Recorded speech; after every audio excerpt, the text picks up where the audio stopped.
À chaque époque, les hommes se sont toujours demandé d'où vient cet univers sans bornes, où il conduit, comment fonctionnent les lois qui maintiennent son équilibre et son ordre. Depuis des siècles, les savants et les penseurs ont effectué de nombreuses recherches à ce sujet et ont produit toute une série de théories.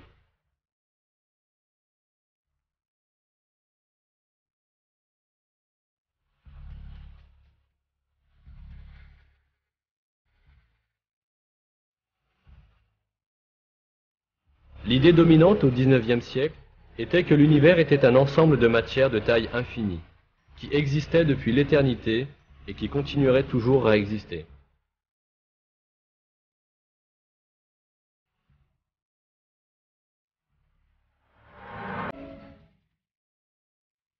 Cette vision, qui est le fondement de la philosophie matérialiste, niait l'existence du Créateur, tout en affirmant que l'univers n'avait ni commencement ni fin.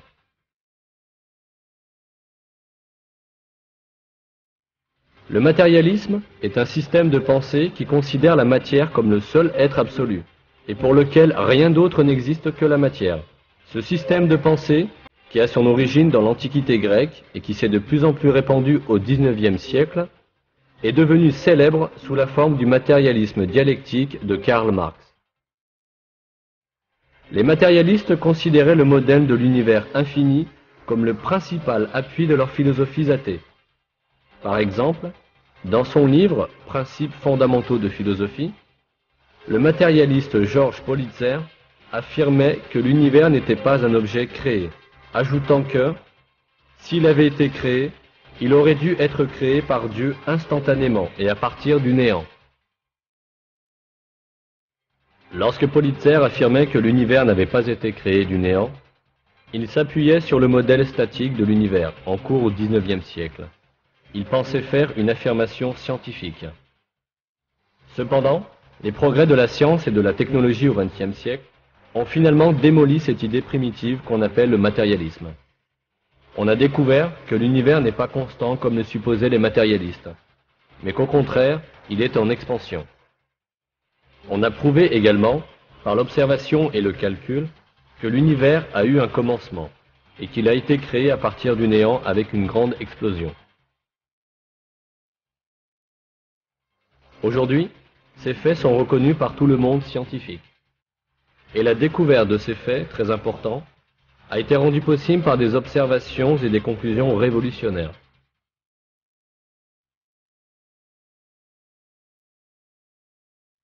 En 1929, à l'observatoire de Mount Wilson en Californie, un astronome américain appelé Edwin Hubble a fait une des plus grandes découvertes de l'histoire de l'astronomie.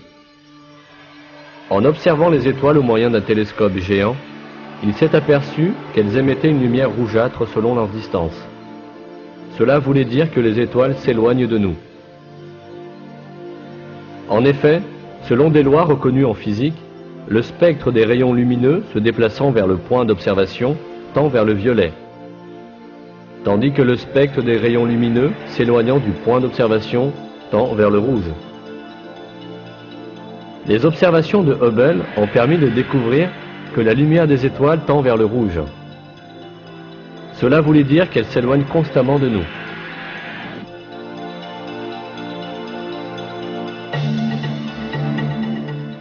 Peu après, Hubble fit une autre découverte capitale. Non seulement les étoiles et les galaxies s'éloignaient de nous, mais elles s'éloignaient aussi les unes des autres. Puisque tous les éléments de l'univers s'éloignaient les uns des autres, la seule conclusion possible était que l'univers est en expansion constante. Pour mieux comprendre, on peut imaginer l'univers comme la surface d'un ballon qu'on est en train de gonfler. De la même façon que les points de la surface du ballon s'éloignent les uns des autres au fur et à mesure que le ballon est gonflé, les objets se trouvant dans l'espace s'éloignent les uns des autres au fur et à mesure que l'univers se dilate. En fait, ceci avait été découvert en théorie plus tôt encore. Albert Einstein, qui est considéré comme le plus grand savant du XXe siècle, avait conclu, après des calculs de physique théorique, que l'univers ne pouvait pas être statique.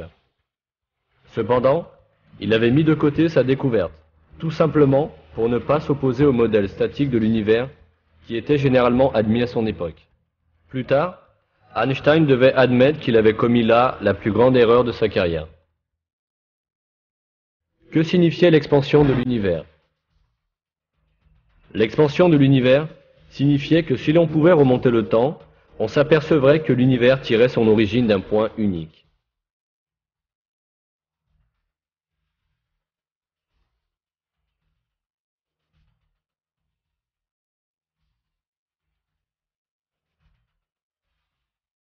Les calculs montrèrent que ce point unique, qui renfermait toute la matière de l'univers, devait avoir un volume zéro et une densité infinie.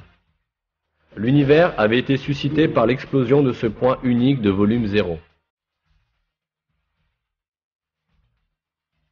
Cette grande explosion, qui marquait le commencement de l'univers, fut appelée le Big Bang, et la théorie prit également ce nom.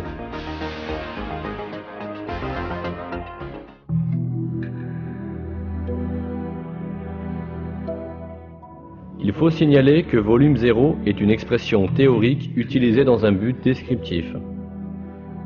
La science ne peut définir le concept de néant, qui dépasse les limites de la compréhension humaine, qu'en l'exprimant en tant que point de volume zéro. En réalité, un point de volume zéro signifie le néant. Ainsi, l'univers est apparu à partir du néant. Autrement dit, il a été créé. Ce fait, découvert seulement au XXe siècle par la physique moderne, a été affirmé par le Coran il y a 14 siècles. Lui, qui est à l'origine des cieux et de la terre.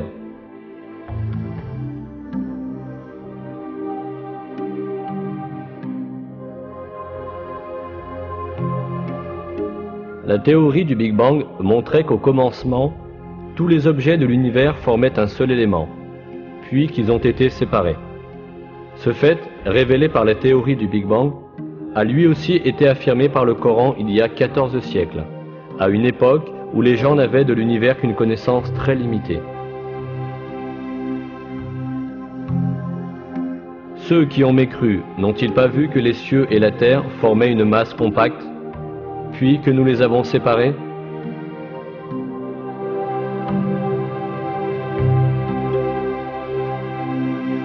Cela voulait dire que toute la matière avait été créée dans une grande explosion à partir d'un point unique, et avait pris la forme de l'univers actuel en étant séparée.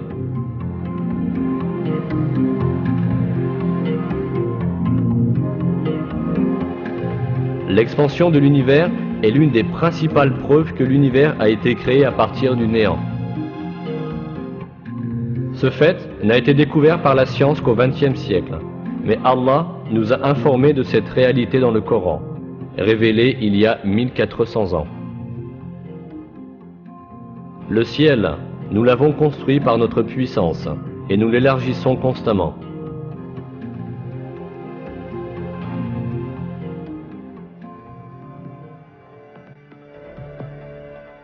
Le Big Bang indiquait de toute évidence que l'univers avait été créé de rien, autrement dit, qu'il avait été créé par Allah. Pour cette raison, les astronomes attachés à la philosophie matérialiste ont continué à refuser le Big Bang et à affirmer l'idée de l'univers infini. La raison de cet effort apparaît dans les paroles d'Arthur Eddington, célèbre physicien matérialiste, qui a dit « Philosophiquement, la notion d'un commencement abrupt de l'ordre actuel de la nature me répugne. » Un autre matérialiste, l'illustre astronome anglais Sir Fred Hoyle, a été particulièrement dérangé par la théorie du Big Bang. Au milieu du XXe siècle, Hoyle s'est fait le partisan d'une théorie appelée l'état stationnaire, semblable à la notion d'univers constant du XIXe siècle. La théorie de l'état stationnaire avançait que l'univers était à la fois de taille infinie et de durée éternelle. N'ayant pas d'autre but apparent que de soutenir la philosophie matérialiste, cette théorie était à l'opposé de la théorie du Big Bang, qui affirmait que l'univers avait un commencement. Les défenseurs de la théorie de l'état stationnaire se sont longtemps opposés au Big Bang. Cependant, la science avançait contre eux.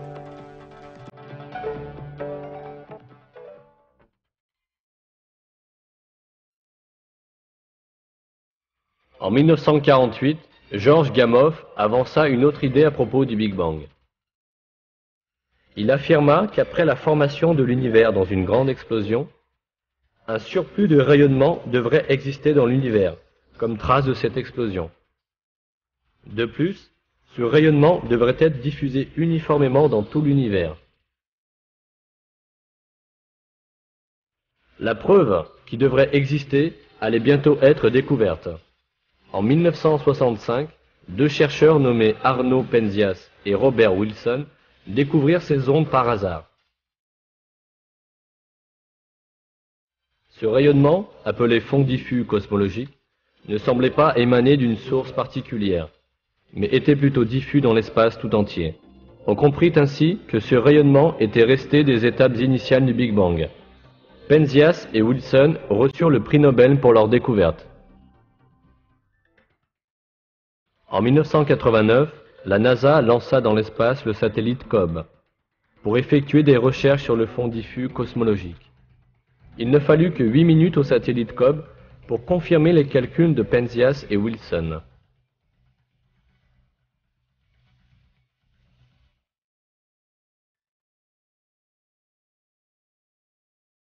Le COBE avait découvert les traces de la grande explosion qui avait eu lieu à l'origine de l'univers. Définie comme la plus grande découverte astronomique de tous les temps, cette découverte apportait la preuve explicite de la théorie du Big Bang.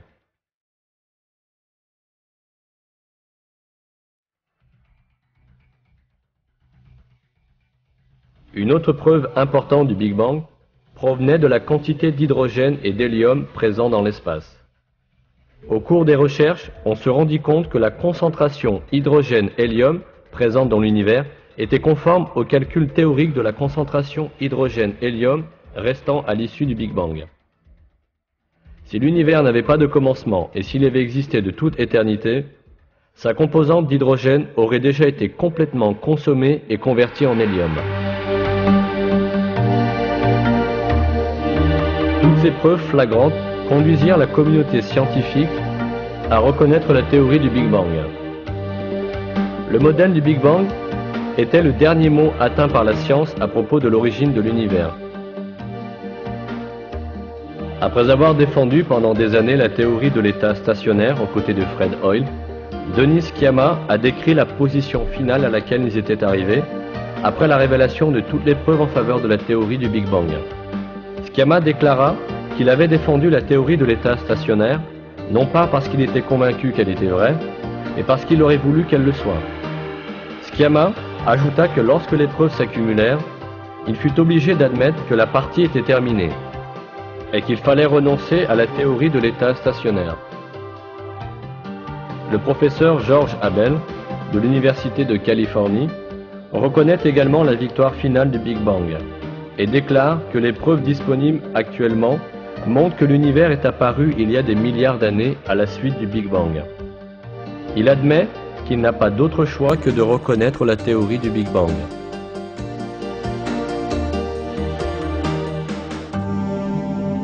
Avec la théorie du Big Bang, le mythe de la matière éternelle, qui constituait la base de la philosophie matérialiste, est jeté dans les poubelles de l'histoire. Qu'y avait-il alors avant le Big Bang?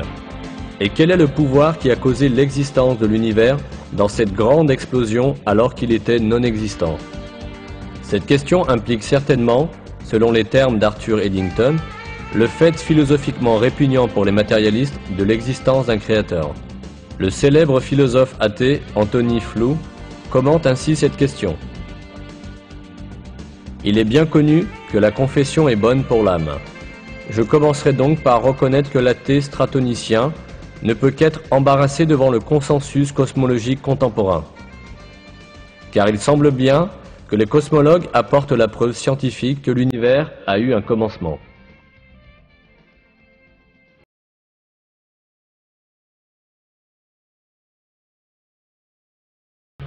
De nombreux scientifiques, qui ne se conditionnent pas aveuglément à être athées, ont reconnu le rôle d'un créateur tout-puissant dans la création de l'univers.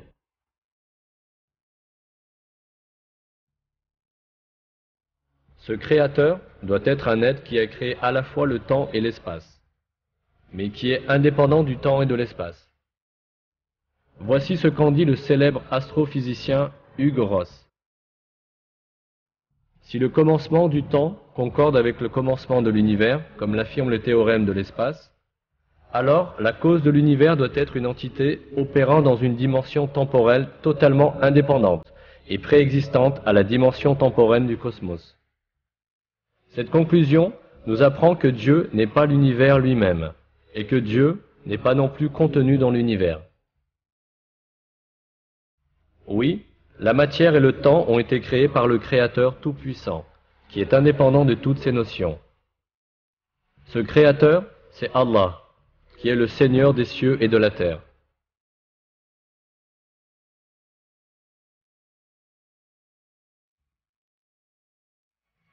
En réalité, le Big Bang a posé beaucoup plus de problèmes aux matérialistes que ne l'admettent les confessions du philosophe athée Anthony Flew. Car le Big Bang prouve non seulement que l'univers a été créé à partir du néant, mais aussi qu'il a été suscité d'une manière très organisée, systématique et contrôlée. Le Big Bang a eu lieu avec l'explosion du point qui contenait toute la matière et toute l'énergie de l'univers, puis sa dispersion dans l'espace dans toutes les directions à une vitesse terrifiante. Cette matière et cette énergie ont donné lieu à un vaste équilibre composé de galaxies, d'étoiles, du Soleil, de la Terre et de tous les autres corps célestes. De plus, des lois, appelées les lois de la physique, sont apparues, des lois qui sont uniformes dans tout l'univers et qui ne changent pas. Ces lois de la physique, qui sont apparues avec le Big Bang, n'ont pas changé du tout sur une période de 15 milliards d'années. Plus encore, ces lois sont fondées sur des calculs si précis que même une variation d'1 millimètre par rapport à leurs valeurs actuelles mènerait à la destruction de toute la structure et la configuration de l'univers. Tout cela indique que le Big Bang a donné lieu à un ordre parfait. Cependant, une explosion ne conduit pas normalement à l'ordre. Toutes les explosions que l'on peut observer tendent à briser, détruire et désintégrer tout ce qui est présent. Si nous voyons une explosion aboutir à un ordre très précis, nous pourrions alors conclure qu'il y avait une intervention intelligente derrière cette explosion, et que quelqu'un avait fait bouger tous les éléments dispersés par l'explosion d'une manière très contrôlée.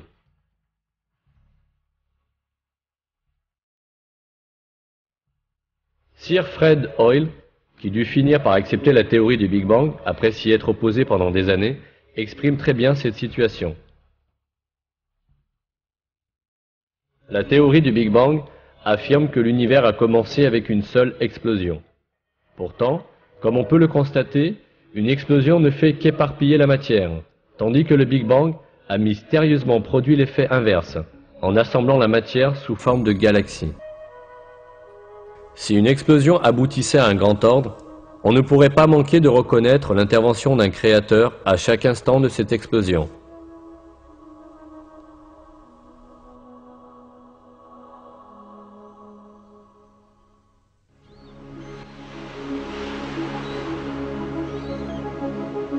Un autre aspect de cet ordre extraordinaire formé dans l'univers à l'issue du Big Bang est la création d'un univers habitable. Les conditions nécessaires à la formation d'une planète habitable sont si nombreuses et si complexes qu'il est impossible d'imaginer que cette formation puisse survenir par coïncidence. Paul Davies, un célèbre professeur de physique théorique, a déclaré, après avoir effectué une série de calculs sur le taux d'expansion de l'univers, que ce taux est d'une précision inimaginable.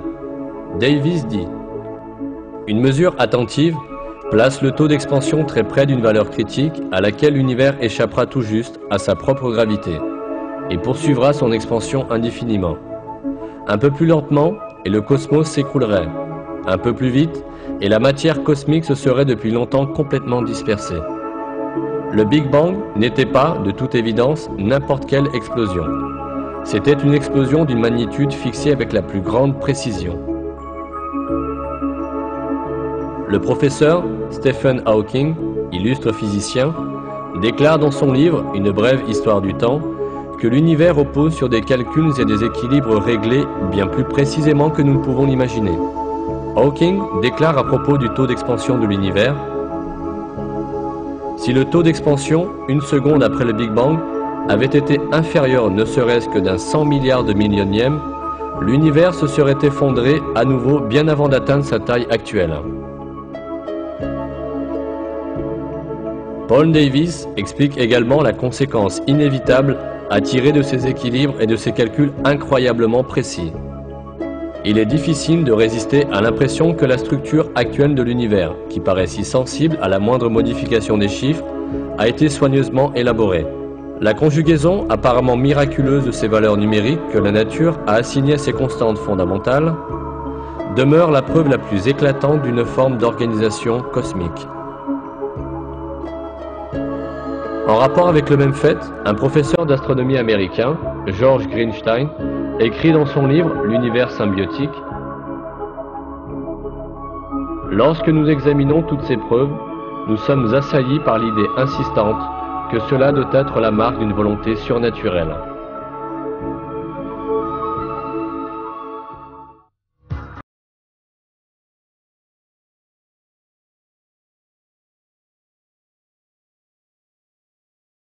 En bref, lorsqu'on examine le merveilleux système de l'univers, on voit que l'existence et les mécanismes de l'univers reposent sur des équilibres extrêmement délicats et sur un ordre trop complexe pour que la coïncidence suffise à l'expliquer. Bien évidemment, il est absolument impossible que cet équilibre et cet ordre parfait se soient formés tout seuls et par coïncidence, après une grande explosion. La formation d'un tel ordre à la suite d'une explosion comme le Big Bang est la preuve flagrante d'une création surnaturelle. L'ordre et l'organisation parfaite de l'univers prouvent irréfutablement la présence d'un créateur doté d'une connaissance, d'une puissance et d'une sagesse infinie, qui a créé la matière à partir du néant, et qui contrôle et dirige tout cela en permanence. Ce créateur, c'est Allah, le Seigneur de tous les mondes.